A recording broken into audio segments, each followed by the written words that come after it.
I, 28 male, was married to Amy for 6 years, and we had 3 children together. Our sons are now a tween and a pre-tween, and our daughter is a young grammar schooler. Amy passed away 2 years ago from cancer. She was sick for a little over a year and had a terminal diagnosis for 8 months. I helped care for Amy at home with the help of her family, her mom, 4 siblings, and even her grandparents before she died. And her death appeared peaceful, but Amy's twin, Ivy, recently discovered that toward the end, Amy had been dealing with some crap, courtesy of my parents. Per Amy's diary, which she kept before she died, my parents had requested that she write letters to our kids, telling them that she wanted them to have another mom someday soon, and that she wanted them to promise to have their hearts and minds open to that, and to not treat my next wife as just my wife, or just a stepmom, but a mom.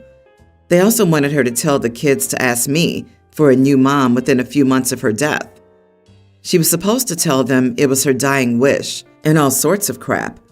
Amy had told them she had recorded videos and written letters, but that those were not words she would put in either. My parents hounded her every second she was alone, and they were visiting.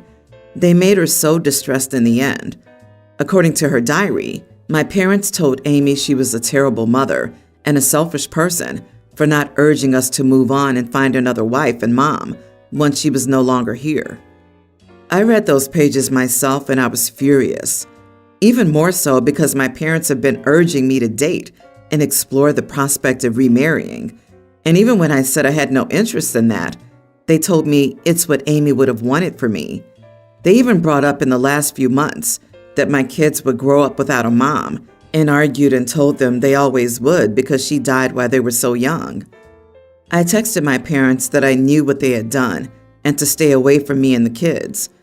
They told me they had done nothing wrong and had no regrets about their actions to improve my and my kids' lives. That pushed me over the edge, and I drove to their house to tell them face to face that they repulsed me. To harass a dying woman, to harass my wife, to make her final weeks more stressful than they already were. I told them they were sick.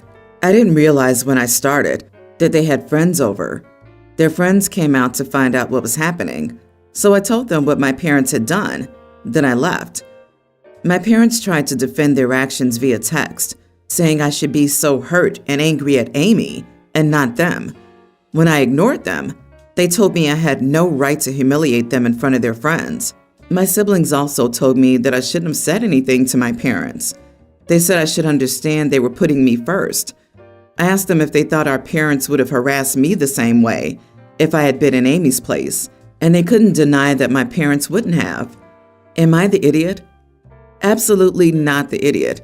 As if it isn't bad enough, your parents manipulated your dying spouse. Then they brought your kids into it?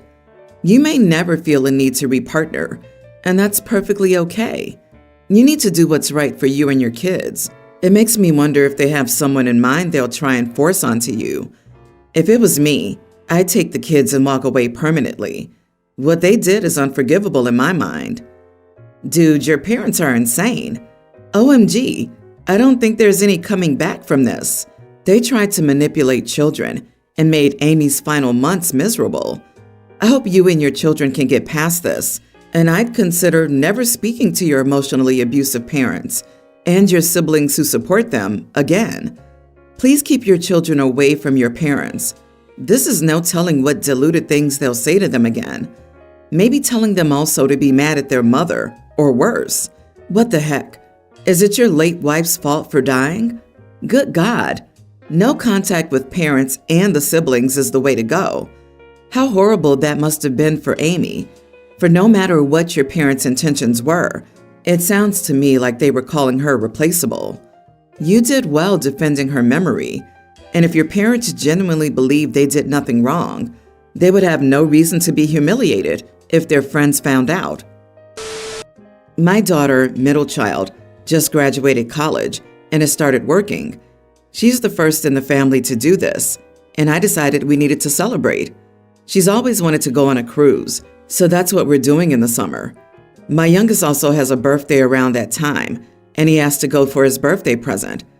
My daughter agreed, so we're all going to go on the trip. My husband hates the ocean, so he's staying at home with the dogs. My eldest son, 26, is married to Bethany. I was speaking about the trip.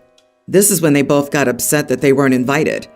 I pointed out that this was a celebration trip for his sister and a birthday present for the youngest. They told me they should have been invited, or at least run the plan by them, since they are part of the family. I had enough and told them that they're entitled if they think I need to run plans by them to go on a celebration vacation that isn't about them. They're mad and I may be an idiot. We usually do a family trip once a year that everyone is invited to. That happened in October and is still happening. My son doesn't have a good relationship with his sister. I don't think he feels isolated. We see them both all the time, and he's never mentioned anything about being isolated. He got a trip when he graduated high school. He can't pay.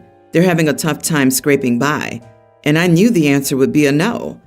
Also, my daughter doesn't like him. When he went on a trip, his younger siblings didn't join. Celebration trips are not family trips. So, am I the idiot for telling my son and daughter-in-law that they're awfully entitled, thinking I have to run my plans by them? Not the idiot. They are entitled. You can invite them to things when you want to. They can do the same, but they can't crash a party. It's rude, and frankly, you said it exactly right.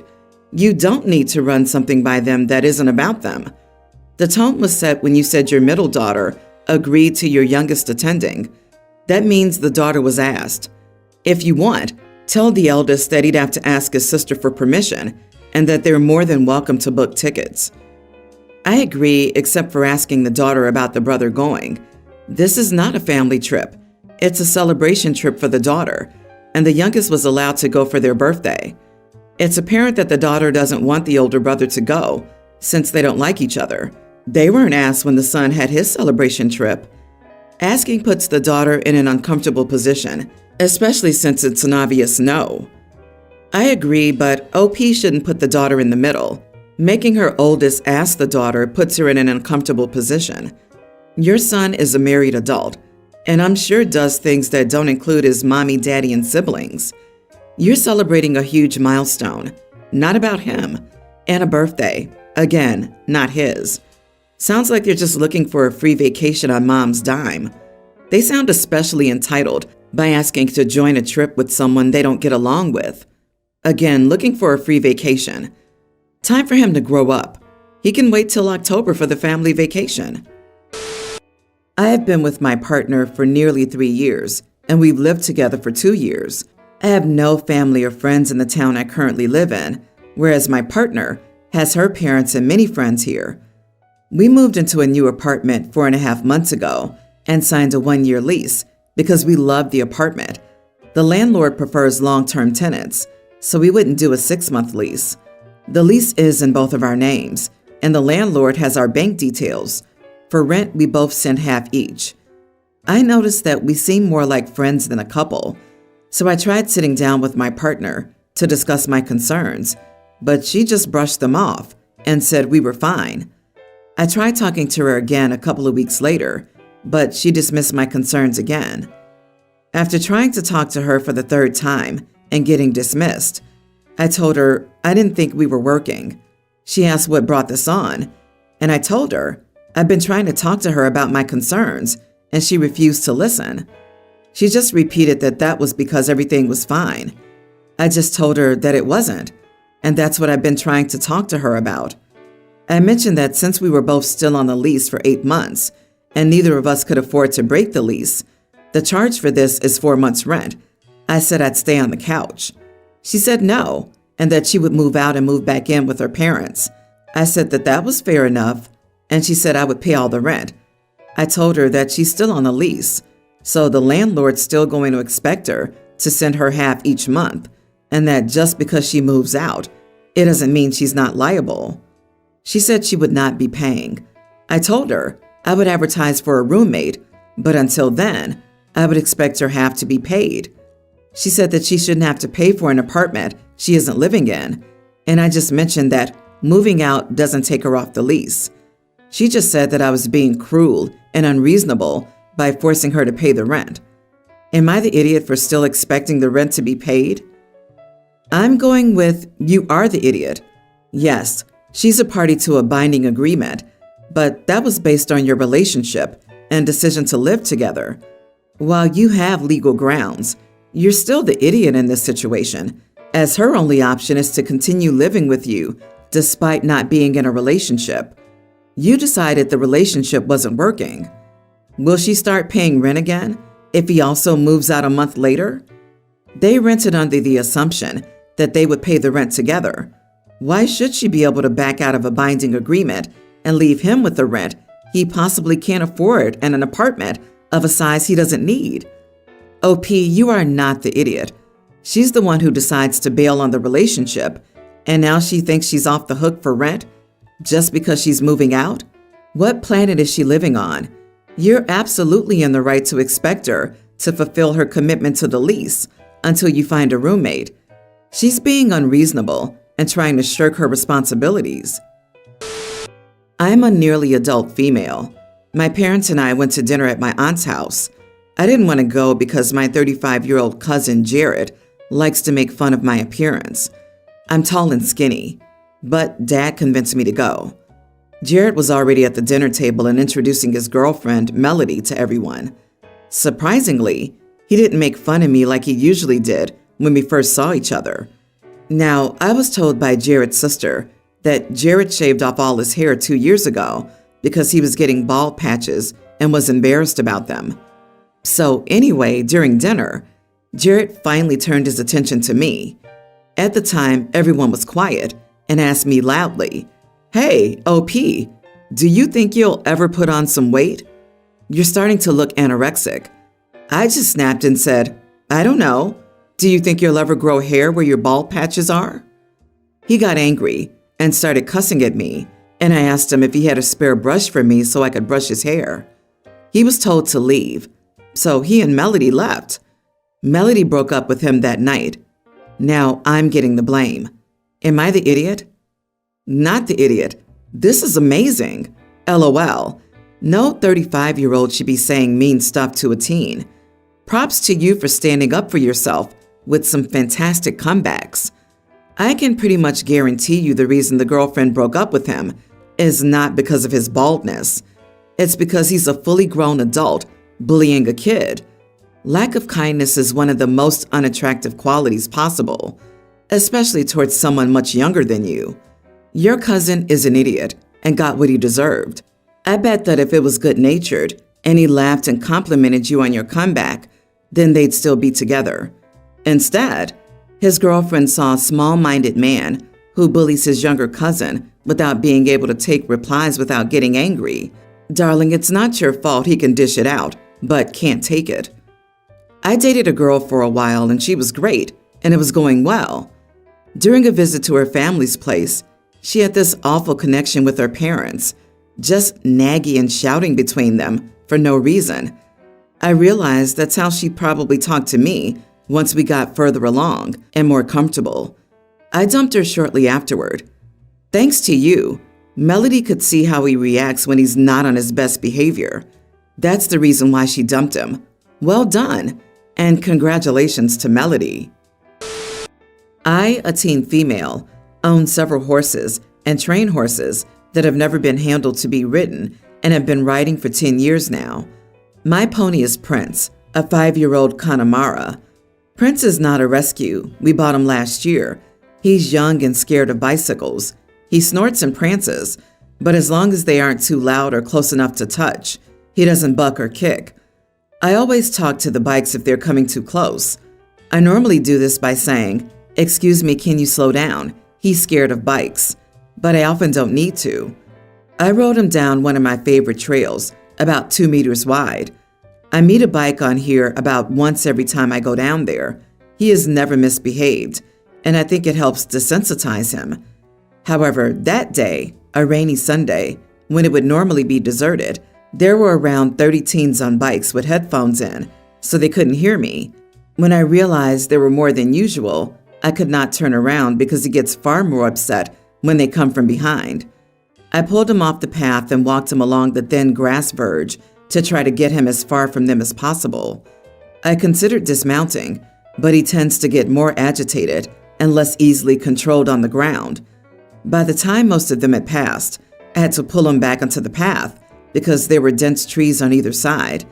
At that point, he spotted an abandoned shopping trolley, and I let him look at it and move past at his speed, as the path was empty apart from a family about 20 meters behind us, just entering the tree area and blocking us in. Enter Darren, 40s male. He was cycling toward us, and I could feel an already anxious Prince approach the boiling point. I asked him to slow down or possibly dismount his bike. He didn't.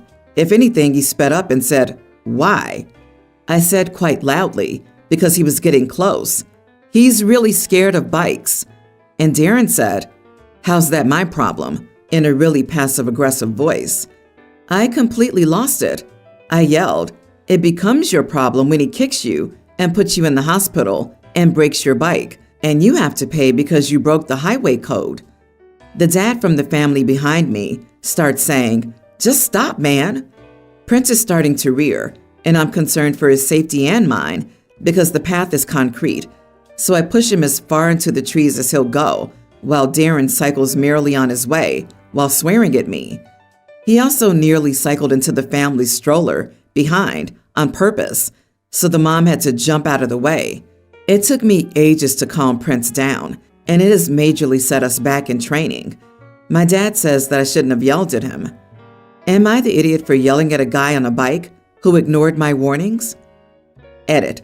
I'm in the UK, where the highway code says that there are 2 or more meters between any vehicle and a horse. I was wearing lots of high-vis.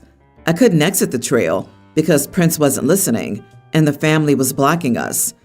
To be clear, it was a bridle way designated for horses, but walkers and bikers are allowed too. Horses are very common here, and most people know how to avoid them. Not the idiot. Get yourself a helmet camera to film your outing so that when something happens, you have proof to protect yourself. The law might be on your side and require people to keep a certain distance, but you know how people can be. They will not accept responsibility.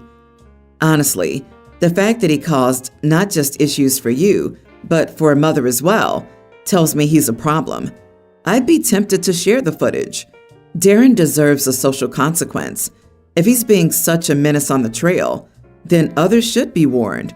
Also, the reason your dad told you not to yell is because these idiots usually don't care about anything, and they will escalate. It's more about your safety than being right. You have some right psychos out there. Get a camera for your safety. There may also be a bit of a be a good girl coming in here. I didn't have to look to know that OP was female.